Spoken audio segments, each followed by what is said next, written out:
નમસ્તે ખેડૂત મિત્રો, ખેડૂત માહિતી કેન્દ્ર ચેનલમાં આપનું હાર્દિક સ્વાગત છે. ખેડૂત મિત્રો, આજે આપણે જોવાના પોતાના વિતરણમાં ફેરફાર.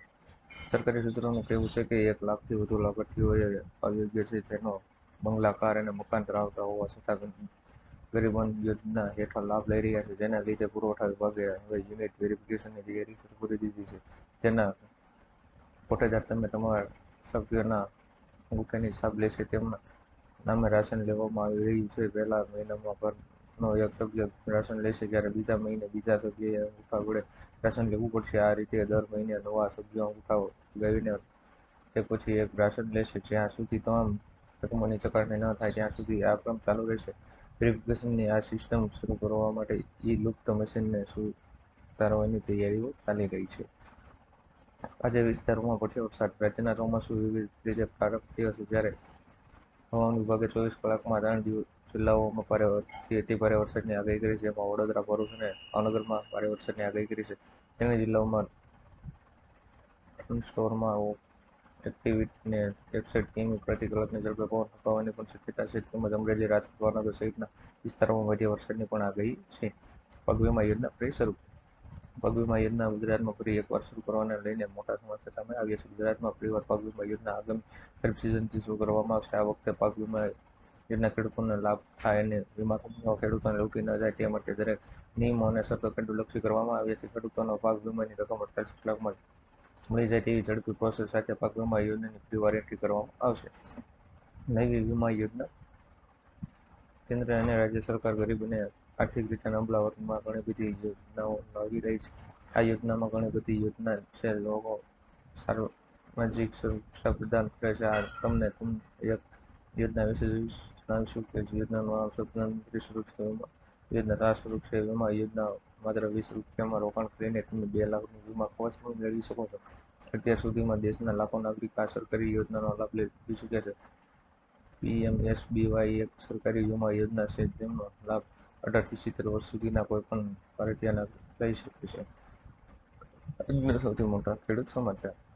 રાજકોટ માર્કેટ યાર્ડમાં મગફળીની 1500 ક્વિન્ટલથી વધુ આવક થઈ હતી, જેમાં જાડી મગફળીની 800 ક્વિન્ટલ આવક થઈ હતી. જાડી મગફળીના ખેડૂતોને 1140 થી 1213 રૂપિયા મળ્યા હતા, જ્યારે ઝીણી મગફળીના 1000 ક્વિન્ટલ આવક થઈ હતી. એક મણનો મગફળીનો 1160 થી 1310 રૂપિયા સુધીના ગયા હતા.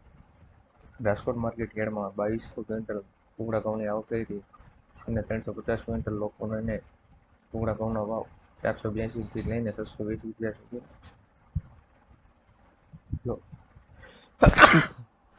લોકવન ઘઉંના ભાવ 448 થી 530 રૂપિયા સુધીના એક મણના જોવા મળ્યા હતા. નવી ભરતીની જાહેરાત. રાજ્યમાં આજે સાંજે ગૌણ સેવા પસંદગી મંડળ દ્વારા ભરતીની જાહેરાત કરવામાં આવી છે, જેમાં ખેતી મદદનીશની 446 જગ્યા, બાગાયત મદદનીશની 52 જગ્યાઓ હતી.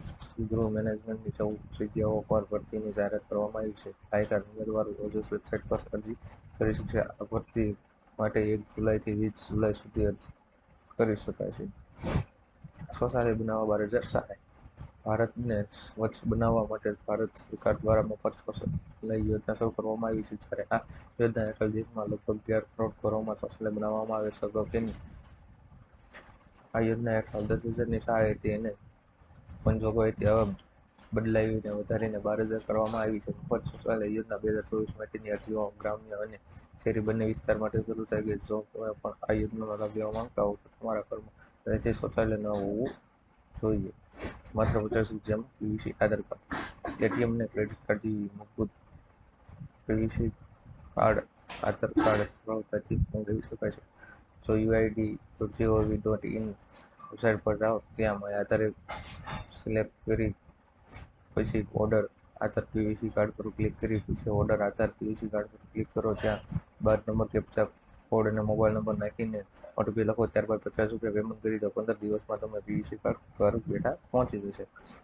તમામ વૃદ્ધોને મફતમાં સારવાર. આયુષ્માન યોજના હેઠળ 70 વર્ષથી વધુ ઉંમરના તમામ વરિષ્ઠ નાગરિકોને સામેલ કરવાનું વચન મોદી દ્વારા આપવામાં આવ્યું છે.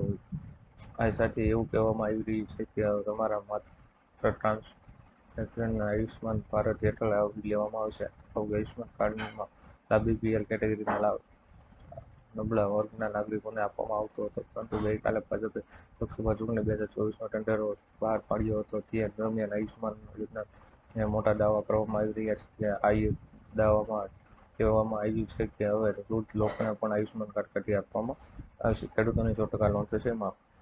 ખેડૂત દેવા માફીને લઈને મોટા સમાચાર સામે આવ્યા છે. મોદી સરકાર જ્યારે 2004ના વર્ષમાં જ્યારે સત્તા ઉપર આવ્યા ત્યારે તમે કીધું હતું કે 2023 સુધીમાં ખેડૂતોની આગ બમણી કરી દેવામાં આવશે, તો ખેડૂતો ડૂબેલા ખેડૂત લોન માફ કરવામાં આવશે. મોદી સરકારે આ વચન આપ્યું છે. કહેવાય છે કે મોદી સરકારનું વચન ઉચ્ચ અનેરું હોય છે. મોદી સરકાર વચન આપે છે ક્યારેક વચન તેનું ખોટું જતું નથી, પરંતુ આ વચનનું લક્ષ્ય હજી સુધી પૂરું કરી શક્યા નથી. આ યોજનાથી જે ખેડૂતો આવક બમણી કરી દેવાનું વચન પણ આપ્યું છે. ખેડૂત મિત્રો, આવવાનો વિડીયો જોવા જોઈએ અમારી ચેનલ ખેડૂત માહિતી કેન્દ્ર ચેનલને સબસ્ક્રાઈબ કરો, શેર કરો અને લાઈક કરો, કે આપ સુધી મારા વિડીયો પહોંચતા રહે.